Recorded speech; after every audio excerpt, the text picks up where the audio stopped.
The book of secrets, Osho, সংক্ষিপ্ত সারাংশ। The book of secrets ওশোর একটি মহাকাব্যিক ব্যাখ্যা, যা প্রাচীন তন্ত্রগ্রন্থ বিজ্ঞান ভৈরবতন্ত্রার ওপর ভিত্তি করে লেখা। বইটি কোনো ধর্মীয় গ্রন্থ নয়, বরং মানব মনের গভীরতাকে বুঝে ধ্যান ও চেতনার মাধ্যমে নিজেকে জানার এক অসাধারণ পথপ্রদর্শক। এই গ্রন্থের মূল উদ্দেশ্য মানুষকে আত্মজ্ঞান ও মুক্তির দিকে এগিয়ে নিয়ে যাওয়া। 10.137 জীবন ও তন্ত্রের ভূমিকা। ওশো বলছেন, আমরা বাইরের জগতের প্রতি এতটাই আসক্ত যে নিজের অস্তিত্বের গভীর স্তরকে অনুভব করতে ভুলে যাই। তন্ত্র আমাদের শেখায় কিভাবে দৈনন্দিন জীবনকে উপাদান করে বর্তমান মুহূর্তকে পূর্ণভাবে অনুভব করতে হয়। তন্ত্রে পাপ পুণ্যের ধারণা নেই, এখানে সব অনুভব স্বাভাবিক, সঠিক চ্যানেলে প্রবাহিত হলে সেটি ধ্যান হয়ে ওঠে। 10.414 চেতনার স্তর ও ধ্যানের প্রয়োজনীয়তা। ধ্যান মানে হচ্ছে চেতনা দিয়ে প্রতিটি মুহূর্তকে দেখা। আমরা অনেকেই ঘুমন্ত অবস্থায় বেঁচে আছি, অর্থাৎ মেকানিক্যাল। তন্ত্রের মূল কথা হচ্ছে চেতনার জাগরণ। এই অধ্যায়গুলোতে ওশো আমাদের শেখান কিভাবে আমরা স্মরণ অ্যাওয়ারনেস বাড়িয়ে ধীরে ধীরে মেডিটেটিভ হয়ে উঠতে পারি। 112টি ধ্যান পদ্ধতির সারাংশ সংক্ষেপে। 1. শ্বাসের মধ্যে অন্তর ধরা। যখন তুমি শ্বাস নিচ্ছ বা ছাড়ছ, সেই ফাঁকের মধ্যেখানে থাকো, চেতনা সেখানে প্রবাহিত করো। 2.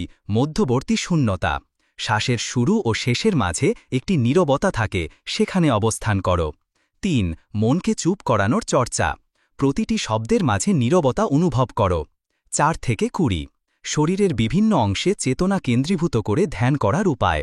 হৃৎপিণ্ডের স্পন্দন, তলপেট, মাথার মুকুট ইত্যাদিতে মনোনিবেশ। বাহ্যিক ইন্দ্রিয়ের অভিজ্ঞতাকে ধ্যানের মাধ্যম বানানো, যেমন শোনা, দেখা, ছোঁয়া।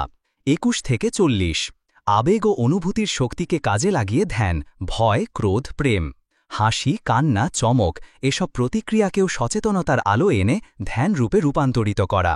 চুপ থাকা, বসে থাকা, হাঁটা সব কিছুকে চেতনার মাধ্যমে পূর্ণ করা। 31 থেকে 60 কল্পনার শক্তিকে কাজে লাগিয়ে ধ্যান করা, যেমন আলোর মধ্য দিয়ে প্রবেশ, আকাশে মিলিয়ে যাওয়া।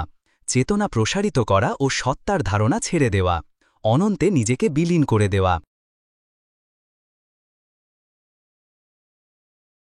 ছোট বই, অধ্যায় 2, the path of yoga and the path of tantra, যোগের পথ ও তন্ত্রের প্রায় 2000। ওশো আমাদের বোঝাতে চান, ধ্যান ও আত্মজ্ঞান অর্জনের দুটি ভিন্ন পথ হল যোগ, যোগা এবং তন্ত্র। যদিও লক্ষ্য এক, কিন্তু পথ আলাদা।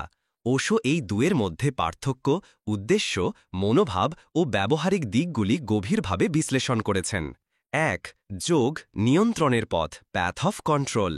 যোগ মানে হল নিয়ন্ত্রণ করা, দমন করা, নিয়মানুবর্তিতা বজায় রাখা। এই পথ বিশ্বাস করে মন অসন্তুষ্ট, চঞ্চল, অস্থির, তাকে নিয়ন্ত্রণ করতে হবে। ইন্দ্রিয়গুলো ভুল পথে নিয়ে যায়, তাদের দমন করতে হবে। কাম, ক্রোধ, লোভ সব কিছুকে দমন করেই মুক্তি সম্ভব। উদাহরণস্বরূপ, যোগী সাধকরা অনেক নিয়ম মেনে চলে, উপবাস, নীরবতা, নির্জনতা এবং কঠোর অনুশীলন। তাদের লক্ষ্য হল মনকে থামানো, শরীরকে নিয়ন্ত্রণে আনা। কিন্তু এই পথে একটি সমস্যা আছে, মনকে চাপ দিলে সে আরও বিদ্রোহ করে। ওশো বলেন, মন একটি শিশুর মতো, যদি তুমি তাকে মারো সে ভয় পাবে, কিন্তু হৃদয় থেকে বদলাবে না। 2. তন্ত্র, গ্রহণের পথ, প্যাথ অফ অ্যাকসেপ্টেন্স। তন্ত্র একেবারে বিপরীত। তন্ত্র বলে, মনকে দমন করো না, বরং বোঝো। ইন্দ্রিয়কে দমন করো না, বরং তাদের পূর্ণভাবে অনুভব করো। কামনাকে দমন করো না, বরং তা কিভাবে শক্তিতে রূপান্তর হয় তা উপলব্ধি করো। তন্ত্র বলে, রিজেক্ট নাথিং, ট্রান্সফর্ম এভরিথিং। এখানে রাগ, কাম, লোভ সব কিছুই এক একটি ধ্যানের মাধ্যম। তুমি রাগ করলে সেই রাগকে পুরোপুরি অনুভব করো, দেখো, পর্যবেক্ষণ করো, তখন তা ধীরে ধীরে চেতনায় মিশে যায়। তন্ত্র বিশ্বাস করে তুমি যেমন আছো সেভাবেই মুক্তির পথে যাওয়া সম্ভব। 3. উদ্দেশ্য এক, পদ্ধতি আলাদা। যোগ তোমাকে চূড়ান্ত নিয়ন্ত্রণের পথে নিয়ে যায়, যেখানে তুমি ধীরে ধীরে নিজের শরীর, মন এবং অনুভূতিকে পুষ্পবৃন্তের মতো বন্ধ করে ফেলো। তন্ত্র তোমাকে এক আত্মসমর্পণের পথে নিয়ে যায়, যেখানে তুমি সমস্ত কিছু খুলে দাও, উপভোগ করো এবং চেতনার আলোতে রূপান্তরিত করো। দুটো পথেই এক ধরনের ঝুঁকি আছে। যোগে বিপদ, দমন করলে সেটা পরে আরও প্রবলভাবে ফিরে আসতে পারে। তন্ত্রে বিপদ, ভুলভাবে নিলে তুমি কামনায়, লোভে ডুবে যেতে পারো। তাই ওশো বলেন এই দুটি পথই সঠিক, শুধু যাত্রাকারীর মানসিকতা ভিন্ন। 4. মন ও তার প্রক্রিয়া বোঝা।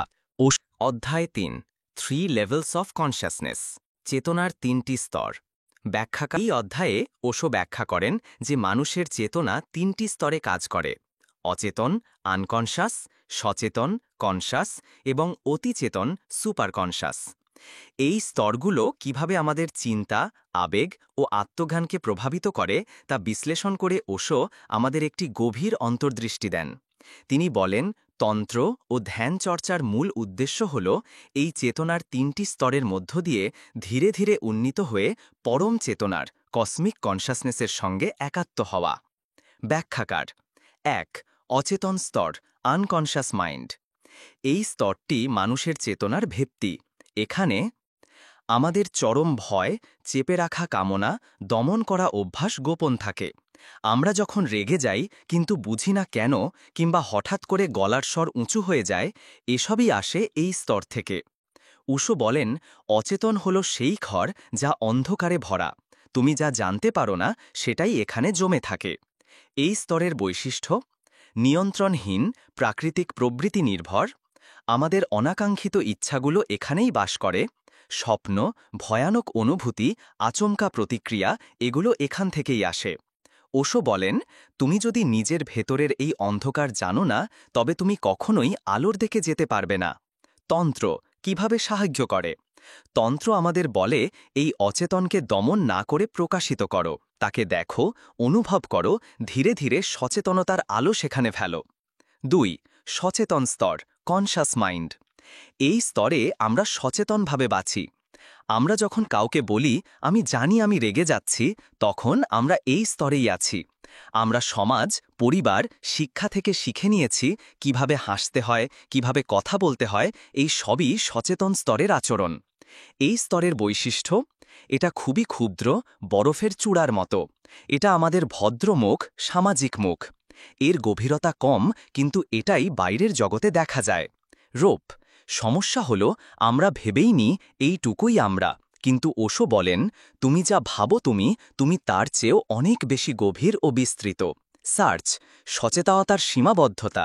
সচেতনতা সবকিছু ধরতে পারে না।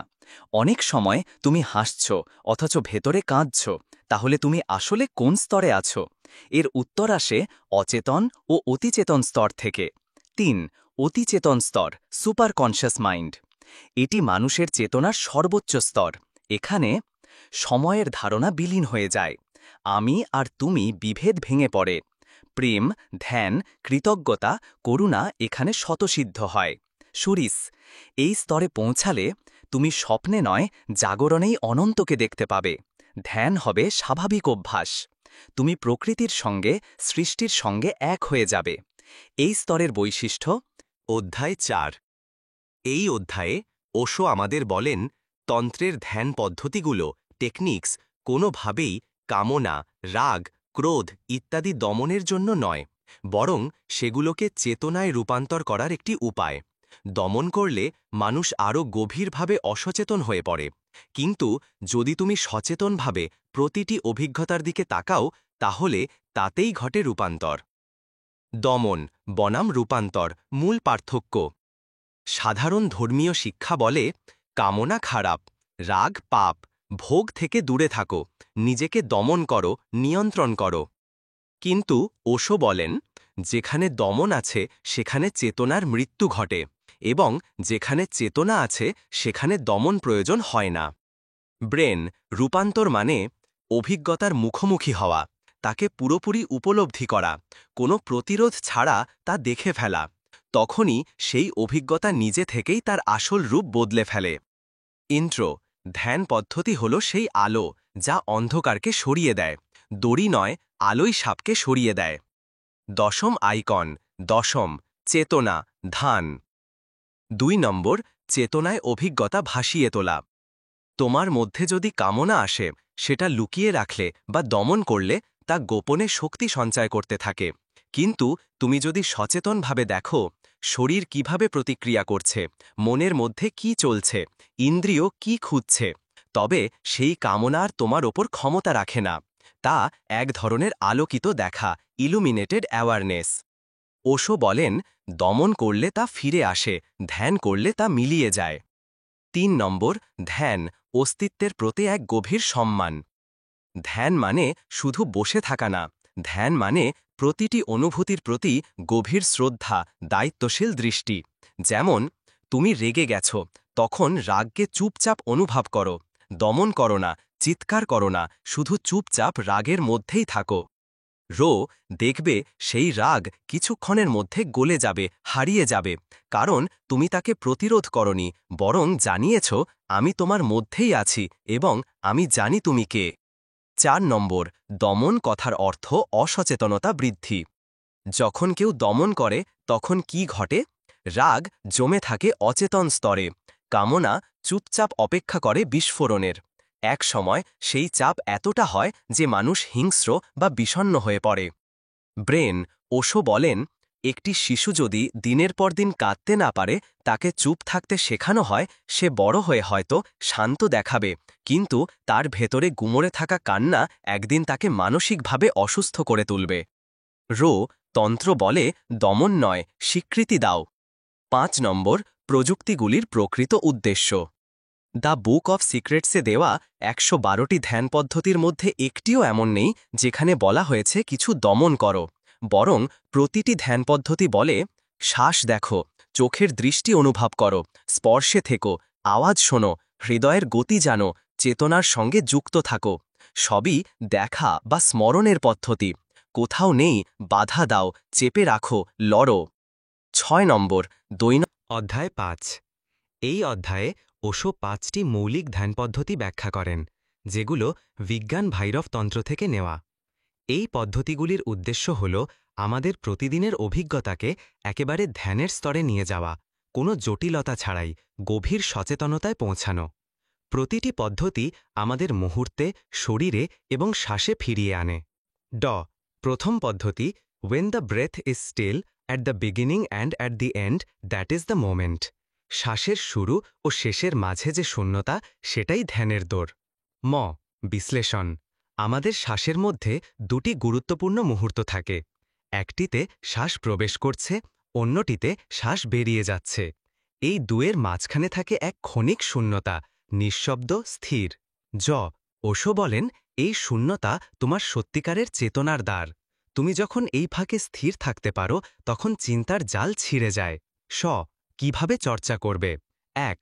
চোখ বন্ধ করে বসো। 2. গভীর শ্বাস নাও এবং ছেড়ে দাও। 3. এখন খেয়াল করো, শ্বাস যাওয়ার পর ঠিক যখন পরবর্তী শ্বাস আসেনি, সেই ফাঁকা মুহূর্তে নিজের চেতনা রাখো। 4.